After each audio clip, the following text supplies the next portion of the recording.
I'm now about to have a quick interview with Federico. He's the filmmaker behind Sounds of Haiti. Congratulations. Thank you very much, Steve. And welcome to Milan. Thank you. I'm sure you know Italy very well. Yeah, actually, I used to live here until a few weeks ago. Up to a few weeks ago? Yes, I've been here 6 years now. Well, why have you left Milan? For duties, I had to do some work in Rome, and for the time being, I'd rather stay there. There's hardly a climb down. Rome's beautiful. I'm really sad to leave Milan. Actually. Really? Yes, I loved this city. I loved it at the first sight. That cathedral is something else. I used to live in Amsterdam before. Cool city. I've been to Amsterdam. Yeah. Yes, and I think they are much alike. You reckon? For several reasons, like the drug taking, weather-wise, the drinking, the drug taking. Oh well, actually, I wouldn't say so. Yeah, that's right. I'm joking. Really. But yeah, I love Amsterdam as well. I think it's an amazing city. Yes. Really, and just the architecture. The architecture is wonderful. Even though I got to say, the last year I've been there over 4 years. I prefer to go living in Haarlem, which is nearby, really 10 kilometers. In Haarlem? Haarlem. There. What's it? What in Amsterdam? Is that just outside? Yeah, just outside. Amsterdam. Yeah. And it's I think the oldest city, oldest town in the whole Holland. Right, lovely. Michelangelo, Leonardo da Vinci, they've all been there. No. You can smell the history. Actually. I didn't know that, really? Yes. Wow. It's beautiful. It's a little Amsterdam. Yeah. Hang on, I think your thing's just falling down. That's all right. Can we make a quick change? Because... Oh, hang on. Can I cancel it? No, keep it going, don't worry. We can edit all this out, but we'll carry on for the sake of Periscope. So, yeah, because apparently the population of Amsterdam is only 800,000. Yeah, they're not apparently. so many. Does that sound right? There are so much people traveling by, and so it seems to be crowded anyway. Even though the Dutchmen living in Amsterdam, they're not. I wouldn't say few, but not the majority. And I imagine, is it an expensive city? I guess, like any sort of comparable to our Italian cities. Actually, yes. Yeah. Apart from the fact that even taxes wise, they're comparable, but there you know what you pay for. Yeah, services work. So before we get on to talking about your film, I'm just intrigued. This Italian referendum, what is that all about? Because I'm trying to work out. Is he trying to lessen the power? I'm not quite sure. Is he trying to lessen the power of the Senate? Is it the Senate? I don't know. Yes, the Senate. Right. Which is still the senators are still elected by the people. Yeah. But this political class is trying to, in my opinion, to get an autonomy to decide whoever has to be there. So because he's trying to get it down to 100 senators from, I don't know, 300 is it at the moment? Which at the surface would sound like in this economy an improvement, but basically they will change also the way they are elected. So until now they are elected by people. Yeah. In this case they will be elected by other politicians. Right. So I personally don't like that. No, and I think because you've got this comedian, Giuseppe, is it? No, not Giuseppe. Who am I thinking of? Which one? The five-star party, is it? The five? What's the party? Oh, the 5 stars. Is it 5 star? Movimento 5 Stelle. Yeah, and he's like a comedian or an actor or something, isn't he? Well, actually, he used to be a long time ago now, in the televisions of Berlusconi. Ah, well, okay. Stop there. That's enough. But you know, I've been living abroad for a while, and everyone I met and I got the chance to talk with, they said, "So, what's the deal with Berlusconi?" Oh yeah, especially Americans as well. Because we can't work it out. I mean, how this guy became. But now, I mean, I think they feel much more alike us with Trump. Yes, exactly. With Trump. Yeah. Well, Grillo was a comedian at the time, and then because he was politically incorrect, started to have troubles to work with televisions, and started to organize his own events, his own shows. And since then, he was very sensible to to say things the way they are, not in a political way. And it's true. Now he made a movement this party, which is not a real party, the 5 stars. And actually he's just the, how would you call it, the father of the party of this movement. Oh right, but he's not like the chairman the or godfather, let's say, something like that. But he's not in politics. No, it's not personal. He cannot. No, there's others. I mean, but Yes. it is becoming very popular, isn't it? It is. He's becoming very popular because, and yet again, these are my personal opinion. But I would say the political class in Italy, regardless of what the side that they were saying to belong, they kind of meshed up. And Right. basically, people don't choose anymore. They're doing their own businesses. Italians, they really feel they are abandoned. Grillo is someone that Like Nigel Farage of Italian politics. no. Sorry, would you remember? Well, Nigel Farage is for us. He's the man that really started the whole Brexit movement. All right. Yes. You know, who Sorry, I so understand people now rally to his cause, and what's happened? We voted for Brexit, as you know. as I know, which was very Shocking. Yes, I was shocked. We're shocked. But I don't think it's a bad thing. Who knows? I think you're gonna go through rough times in the short length, but we'll pay at some point. So if you had the chance, would you vote to stay or leave the EU? What I think is, we made United Europe to balance the competition with the United States mostly, but not exclusively, but mostly. But United States, they are first a political union and then economical one. Here we have tried to do only the economical side, but it can't work. No, this way. Because every country had its own currency. I'll give you an example. What is happening with Apple and Ireland and taxes and stuff, you know? So it has to be political as well, because otherwise there are going to be countries which can offer tax rates. Exactly, tax rates which are in competition against other countries within the United Europe, and that's not fair. No, because their corporation tax rate is 12%, or ours is 20%. So here where are you going to go? 50%, 56% almost. So where are you going? You're not coming here, are you? No. Clearly, they're not coming here. They're not coming here, no. After that, Cook can write letters saying it's a pity because they're bringing economics in Europe, but it's something that will never touch the rest of Europe. 50%? I didn't realise. Yes, roughly. That's the joke. Yes. Anyway, let's get off this. So it's interesting. So thank you. So tell me about the film. Tell me the synopsis of the film first. The synopsis was born together with a journalist, Michele Farina. He's a writer from Corriere della Sera, one of our most popular newspapers in Italy. And we've been traveling. It's my second travel in Haiti. I went there already last year. Sorry, this isn't your first film, though, is it? No, it's not. No. I made other 2 documentaries for them, and plus spots for long distance adoptions and stuff like that. And this time he was traveling with us, and we got to know each other. And he is very good, and he's very sensitive, and he has a lot of experience with Haiti because he's been there many times before. I did. And we were said to collaborate with each other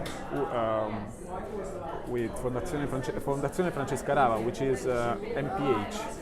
Right. MPH is an international organization for funding and helping children in difficulties in developing countries. Yeah. And Fondazione Francesca Rava represents an MPH here in Italy. And I'm a filmmaker freelance. Filmmaker for hire. Yeah. Yes, I started collaborating with them last year.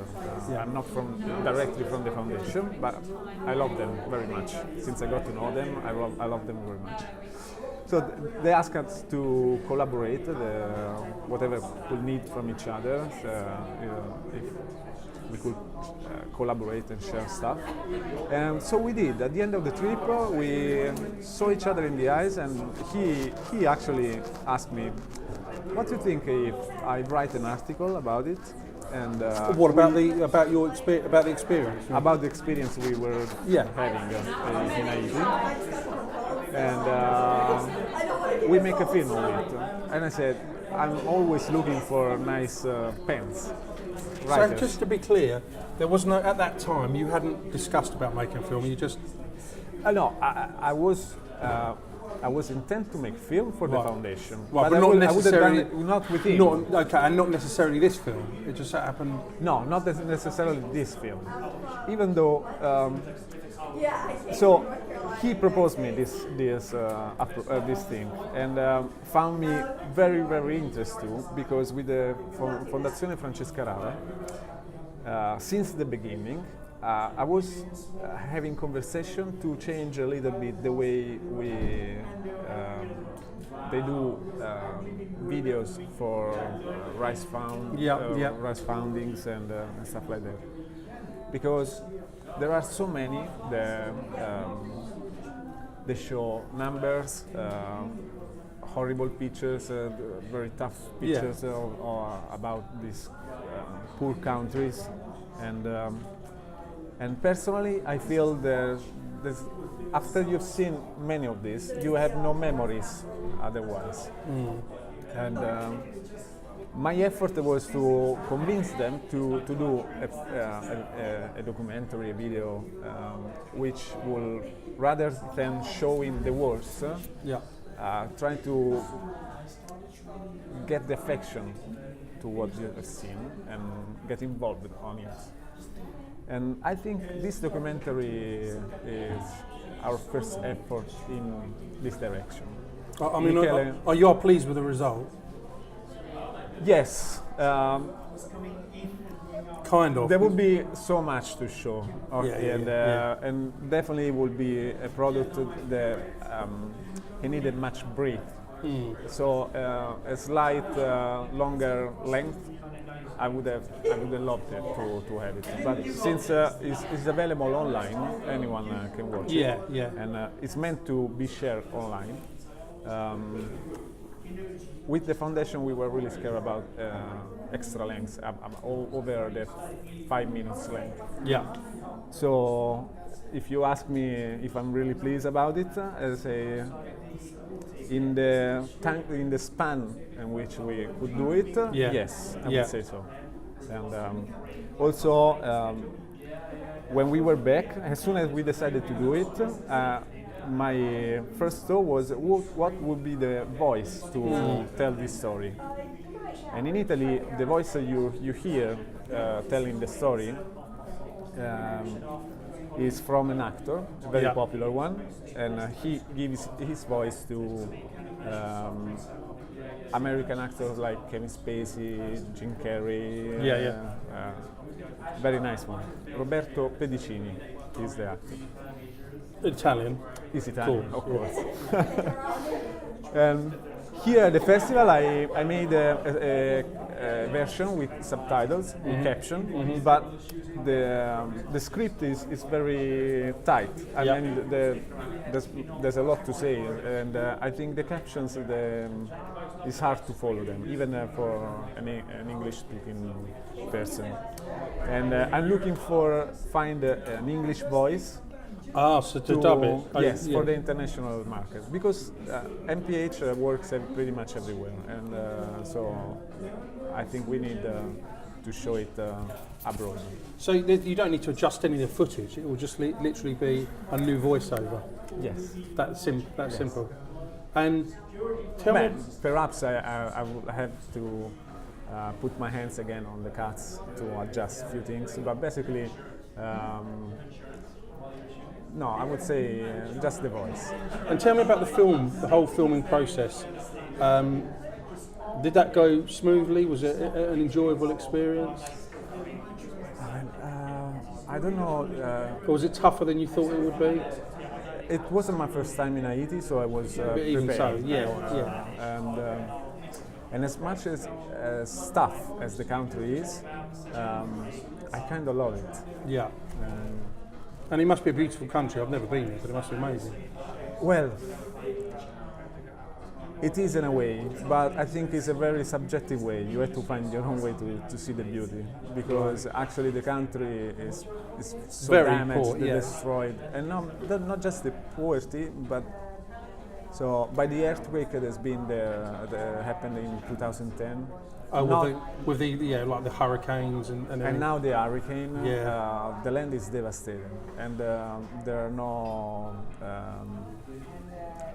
There's no system for sewage, so there's no.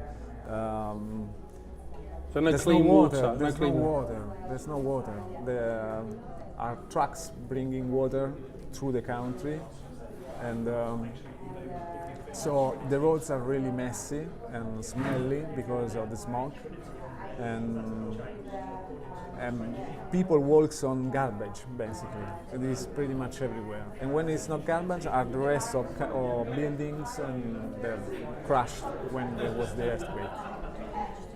The hygienic conditions are really low. That's why one of these no-profit organizations, like I wouldn't say. I don't remember if the United Nations from Nepal brought the cholera in the country. Brought cholera in? Yes, because some of them had cholera. It and brought it. Oh, right, okay. You know? Yeah. And in less than a month, it became endemic and killed other, 10,000, 20,000 people in a snap. And now, after the Hurricane Matthew, the cholera is again spreading all over the country. As usual, as in poor countries, there are 10 million population. Half of the population are children. There are lots of children, which barely reach the third month of life. I don't know how you must have be a very different relationship with that. It must be very affecting to see that firsthand. I would say so. Because let's be honest, we bitch and moan about our countries, so there's problems. But we in comparison, there's me talking about 50% corporation tax. But when you talk about these kind of things, you sort of think, shit, let's get some perspective on this. Yes, it changed. I suppose it changes the perspective. That's the fact that I think involves most of the volunteers that decide to go in these countries.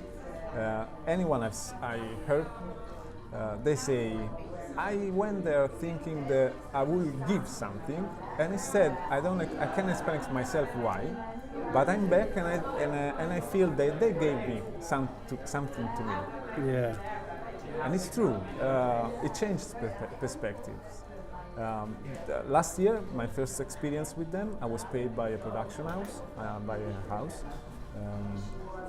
they made me meet the Fondazione Francesca Rava. This year, I went there as a volunteer because there's so much to see. And also, in this trip, there were these two famous artists. Paola Turci is one beloved Italian writer and singer, and Paolo Fresu is a trumpet musician. Yeah, and it's so nice to hear, to listen. And they made a concert for over 4,000 children of the NPH family. Right. And that's why Michele wrote Sounds of Haiti, because sounds are something in the country, regardless of the concert. Yeah. But also this time we were there bringing music to. It was a kind of charity event as well. And I saw these 4,000 children all together, and I was moved because until then I see just poverty and disabilities and which are a lot. Many children have disabilities, struggle malnutrition, and what's killed them the most. And this time I could see at least one day all these 4,000 children, which study thanks to Fondazione Francesca Rava in what they call the street schools. Since most of the people lives in the slums and they cannot reach schools in the cities, and the Fondazione Francesca Rava brings the school to them. Yeah, it gives them a mobile school kind of thing. Yes, and gives them books for study, the wearing, everything. It makes a difference. Something else I like very much about the philosophy of Fondazione Francesca Rava is in their orphanage, which they call the family houses. They don't like to call them orphanage, and they're right, because it's something different. When a child arrives to a baby house, he won't be given in adoption later on. When he reaches the house, that house becomes his family, and they give him the possibility to study, to develop some career, some work. And when they're 17, 18, they're not obliged, they can leave whenever they want. But if you follow the regular path, you will leave when you are 18 and make your own life. After 1 year of service, when you decide to leave, you have to know you had to give them back 1 year of service, because they need you to train the new ones, exactly, to take care of the small children, the smallest children, and so on. It's beautiful. There's a lot of love involved they are totally unknown, strangers for each other, and they become family, and they take care of each other so well. It's beautiful. And some of them, sorry. Some of them, after having experienced what they could do independently for their lives, they come back to the Fondazione and work for them. They have career with him. Oh, so some of them do stay on afterwards. And what will you do now, Federico? What's after you've promoted this? Would you go back there again? Would you like to? Would you go back to Haiti again?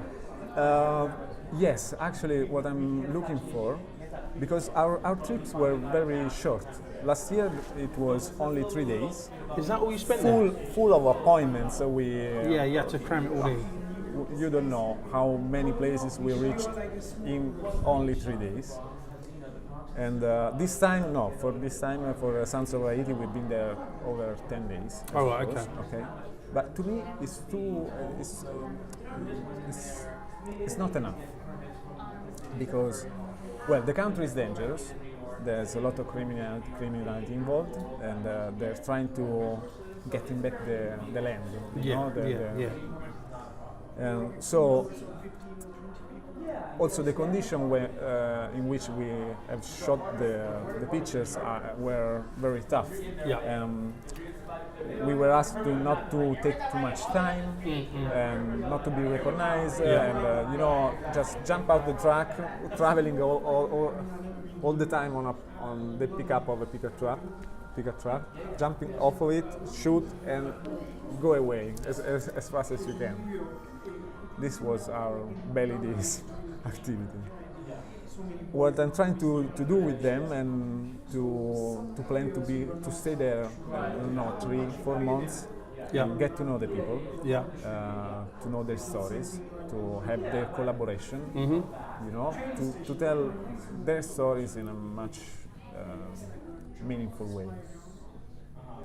So yes, I would like to go there again. They don't work only there. They are in Mexico, Guatemala, Honduras, Dominican Republic, which have been in August. And they have this baby house in San Pedro de Macorís, in the south of Dominican Republic. And over there was a beautiful, beautiful experience, because it's something. It's even more it's like a micro society in which there are all the right values you wish for. Yeah, I struggle to be here. What, when you see how consumers we are driven, and it's all about the money and exactly.